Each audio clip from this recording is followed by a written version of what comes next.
अस्सलाम वालेकुम एवरीवन, मैं हूं मोहम्मद तलहा। आप लोग देख रहे हैं तलहा स्पेस एकेडमी।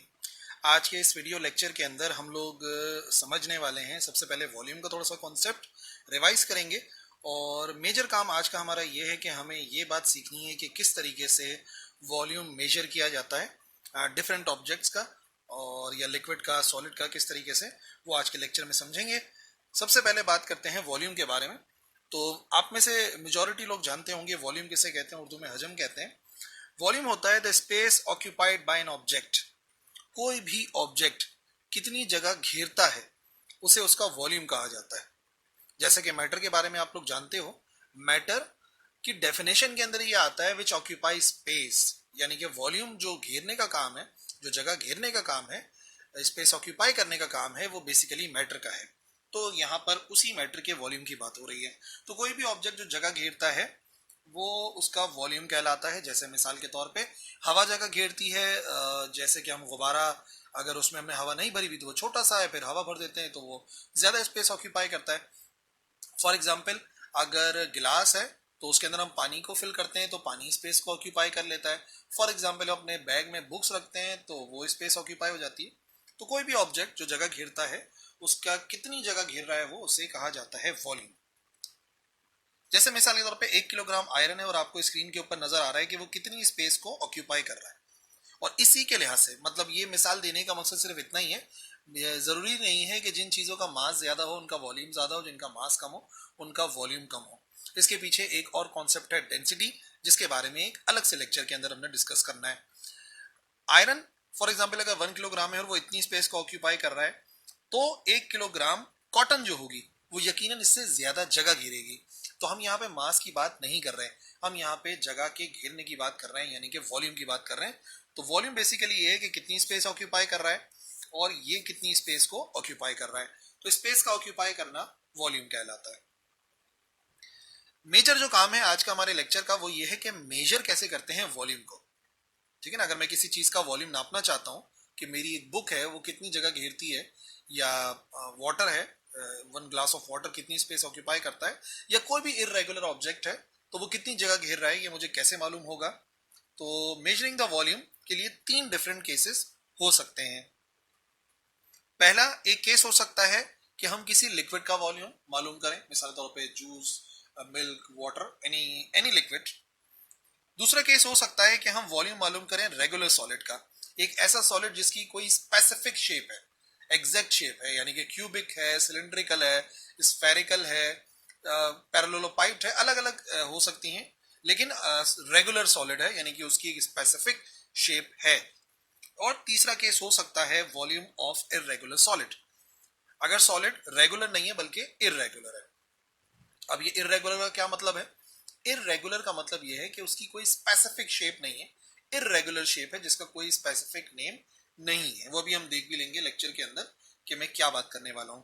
तो सबसे पहले सीखते हैं कि किसी भी लिक्विड का वॉल्यूम कैसे मालूम किया जाता है। The volume of liquid can be measured with the help of measuring cylinder या बीकर।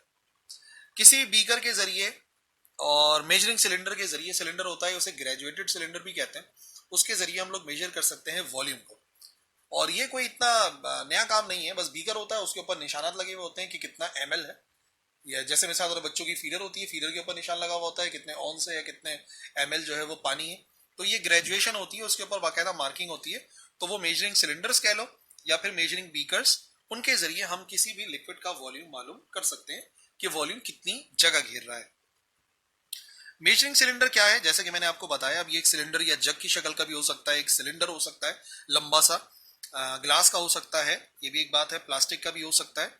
बस मेन बात ये कि उसके ऊपर स्केल जो है वो ग्रेजुएट हुआ हुआ होता है, ये स्केल बना हुआ है।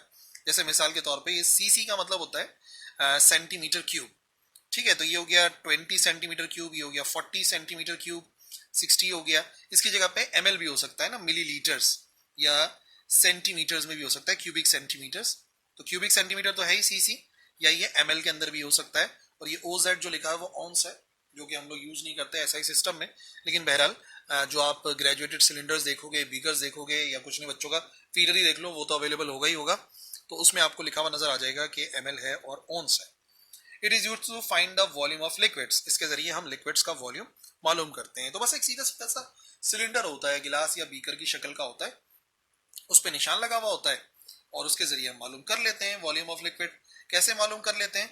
जैसे किसी लिक्विड को इसके अंदर डाला जाता है, पोर किया जाता है, तो वो यकीनन यहाँ पर किसी लेवल तक राइज हो जाता है, ऊपर तक एक सर्टेन हाइट तक चला जाता है सिलेंडर में। तो जो लेवल होता है लिक्विड का सिलेंडर में, उसको नोट कर लेते हैं कि वो किस लेवल तक आ रहा है, 20 तक, 30 तक, 40, 60, 50, और वही जो है वो वॉल्यूम और लिक्विड बन जाता है। बहुत ही आसान सा काम है, बस हमें इसके अंदर उस लिक्विड को भरना है जिस लिक्विड का हम वॉल्यूम मालूम करना चाहते हैं। जैसे कि ये हमने लिक्विड भरा, तो आप देख सकते हो कि जो लिक्विड है, ये तो बैक वाला ऐसा नजर आ रहा है, लिक्विड जो है वो यहाँ कहीं पर नजर आ रहा है इस पॉइंट के ऊपर, तो इसका वॉल्यूम इतना ही होगा। तो ये क्या हो गया, ये होता है 80, 85, 90 और 95। इसका मतलब जिस उसकी हम बात कर रहे हैं लिक्विड की, उसका वॉल्यूम जो है वो 95 सेंटीमीटर क्यूब है, सीसी, और आउंस में जितना भी हो वो देखा जाएगा। लेकिन बात सारी ये है कि कोई भी एग्जांपल हो सकती है, कोई भी लिक्विड का वॉल्यूम हो सकता है, बस आपने उसको बीकर के अंदर या मेजरिंग सिलेंडर में, या जिसे हम ग्रेजुएटेड सिलेंडर कहते हैं, उसके अंदर फिल करना है और देख लेना है। लेकिन हाँ, देखते हुए एक चीज का बड़ा ख्याल करना है, जो कि आपने पॉइंट नोट करना है। जब भी हम चाहते हैं कि हम वॉल्यूम को सही तरीके से नाप लें किसी लिक्विड का, तो हमें दो काम करने हैं। एक तो हमें आई लेवल रखना है with the bottom of the meniscus. जो बॉटम मेनिस्कस होता है, लोअर मेनिस्कस होता है, जब भी आप लिक्विड को फिल करोगे किसी भी ग्लास के अंदर, तो आपको उसके दो मेनिस्कस नजर आएंगे, दो लेयर्स नजर आएंगी। तो हमें लोअर मेनिस्कस देखनी है पहली बात, ठीक है ना। पहले तो हमें क्या देखना है, हमें उसकी लोअर मेनिस्कस देखनी है, और वाटर को ज्यादातर देख रहे होते हैं तो। और दूसरी बात ये कि हमें उसके लेवल में आके देखना पड़ेगा, दो काम करने पड़ेंगे। जैसे कि ये लिक्विड के अंदर ये दो इस तरीके से आपको नजर आ रहे होते हैं, ये जो है ना, ये जो निचला हिस्सा है, इसको कहते हैं लोअर मेनिस्कस। पहले तो आपने इसको देखना है, ज्यादातर लिक्विड्स के अंदर वो टॉपिक बाद में आएगा कि क्यों लोअर मेनिस्कस, क्यों अपर मेनिस्कस, लेकिन हमें लोअर मेनिस्कस देखनी है और आई लेवल में रखना है। ऊपर से अगर देखेंगे तब भी गलत नजर आएगा, नीचे से देखेंगे तब भी गलत नजर आएगा। तो सही लेवल से आके देखना पड़ेगा। आप लोगों ने ऑब्जर्व करा होगा, एक्वेरियम के अंदर ही देखा होगा, अगर एक्वेरियम को ज्यादा ऊपर से देखते हैं तो उसका वॉल्यूम अलग नजर आता है, नीचे से देखेंगे अलग नजर आएगा। सही देखने के लिए लेवल में आना जरूरी है, इस बात को आपने जहन में रख लेना है। अच्छा जी, अगर वॉल्यूम मालूम करना चाहते हैं रेगुलर सॉलिड का, तो क्या करें? रेगुलर सॉलिड बहुत सारे हो सकते हैं। तो अगर कोई ऑब्जेक्ट रेगुलर शेप का है तो उसके वॉल्यूम को हम कैलकुलेट कर सकते हैं। कैसे कर सकते हैं? उसके फॉर्मूले को इस्तेमाल करके, ठीक है। क्या मतलब? मिसाल के तौर पे आपके सामने अभी एक बॉक्स नजर आ रहा है जो कि शू बॉक्स है। अब सबसे पहले तो आपने इस शू बॉक्स को देखना है कि किस शेप का है। तो for example it has a cubic shape, ये क्यूबिक शेप में है। तो क्यूब की शेप कुछ इस किस्म की होती है ना, इस किस्म की शेप होती है। ये हमारे पास क्यूब है, ठीक है। तो इसका मतलब इसकी एक पर्टिकुलर लंबाई है, एक पर्टिकुलर ऊंचाई है और एक पर्टिकुलर चौड़ाई है। लेंथ को हम कहते हैं एल, हाइट को कहते हैं एच, और इसको कहते हैं ब्रेथ यानी कि बी। तो अगर कभी भी मालूम करना होता है वॉल्यूम ऑफ क्यूबिक शेप, तो उसके लिए फॉर्मूला इस्तेमाल करते हैं length multiply by breath multiply by height. तो स्केल के जरिए आप क्या करोगे? स्केल के जरिए आप इसकी हाइट नापोगे, स्केल के जरिए आप इसकी चौड़ाई नापोगे, और स्केल के जरिए इसकी लंबाई मेजर करोगे। जैसे ही ये तीनों चीजें मेजर हो जाएंगी, तीनों को मल्टीप्लाई कराओगे तो वॉल्यूम आ जाएगा। रेगुलर सॉलिड की कैलकुलेशन उसके फॉर्मूले से हो जाती है। और भी देखते हैं मिसालें। मिसाल के तौर पे आपके पास एक सिलेंडर है, ठीक है ना। ये किसकी एग्जांपल है? ये एग्जांपल है एक सिलेंडर की। सिलेंडर की शक्ल ऐसे होती है कि दो सर्किल होते हैं, और वो सर्किल किसी जो है वो लाइन से मिले हुए होते हैं, सरफेस से मिले हुए होते हैं। तो इसके लिए भी एक फॉर्मूला इस्तेमाल होता है, V is equal to pi r square h. ये फॉर्मूला होता है। एच क्या होता है? एच होता है उस सिलेंडर की हाइट, आर होता है उसके सेंटर से लेके यहां तक का फासला, ठीक है ना। तो ये थोड़ा सा मुश्किल होता है मालूम करना, तो हम सिर्फ एक काम कर लेते हैं। हम क्या कर लेते हैं, हम उसका पूरी चौड़ाई मालूम कर लेते हैं, जिसे कहते हैं उसका डायमीटर, और उसको शो करते हैं डी से। यानी कि अगर मैं टोटल ये थिकनेस मालूम कर लूं कि कितना बड़ा है, तो वो आ जाएगा डी, ठीक है, डायमीटर आ जाएगा। और रेडियस निकालने के लिए उसी डायमीटर का आधा करना पड़ेगा। आप क्लियरली देख सकते हो कि टोटल डिस्टेंस डी है, ये जो डायमीटर है उसका आधा कर देंगे तो हमें आर मिल जाएगा, यानी कि उस सर्किल का रेडियस। जैसे ही रेडियस मिल गया, पाई की वैल्यू हमें पता है, पाई की वैल्यू होती है या तो आप उसको 22/7 कर लो, या फिर 3.142, रेडियस आपको मिल जाएगा, h आपको मिल जाएगा, और आप मालूम कर लोगे वॉल्यूम ऑफ सिलेंडर। तो जिस तरीके से फॉर्मूला क्यूबिक के लिए इस्तेमाल हो रहा था, वैसे ही सिलेंडर के लिए भी यूज हो रहा है। फॉर्मूला डिफरेंट होता है। अब ये आपके सामने एक शेप आ गई, इस शेप को कहते हैं स्फीयर। ये एक स्फीयर है। स्फीयर का फॉर्मूला क्या होता है? स्फीयर के वॉल्यूम का फॉर्मूला स्फीयर होता है 4/3 पाई आर क्यूब। अगेन वही काम करना है। आर कैसे मालूम करेंगे? सबसे पहले इसकी चौड़ाई मालूम कर लो कि इसकी चौड़ाई कितनी है, वो इसका डायमीटर कहलाता है। और रेडियस निकालने के लिए डायमीटर को पहले आधा कर देते हैं, क्योंकि रेडियस डायमीटर का आधा होता है। यहां से लेके यहां तक होता है रेडियस। जैसे ही आपको रेडियस मिल जाएगा, पाई की वैल्यू मैंने आपको बताई, या तो आप उसको लिखो 3.142, या फिर वो होता है 22/7। 4/3 सेम है, सिर्फ आर का क्यूब करना है और वॉल्यूम आ जाएगा क्यूब का। तो कोई भी शेप होती है उसका पर्टिकुलर फॉर्मूला होता है, उसको आप डायरेक्टली इस्तेमाल कर सकते हो।